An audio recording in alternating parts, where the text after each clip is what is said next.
Hi everyone, I'm Augusta, product team senior at Microsoft. Today, I'm showing you a really cool feature in workflows, and that is to schedule a meeting directly from a chat.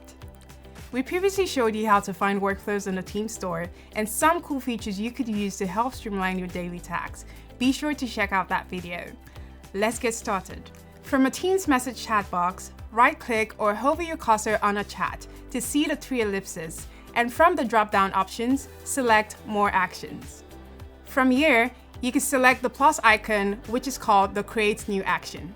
A pop-up box will show on the screen where we can either search or create a new custom flow directly from the dialog box.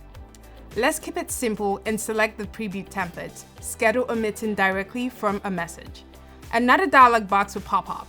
Make sure you are signed into the connections needed for the flow to run. In the Detail pane, select the calendar you would like to save the meeting to, along with a specific time zone.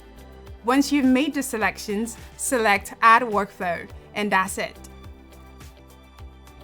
Now, when we go back to any message in a chat, you can easily assess the flow you just created.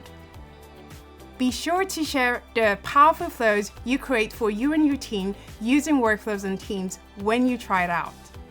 Don't miss the next featured collaboration app. Subscribe today.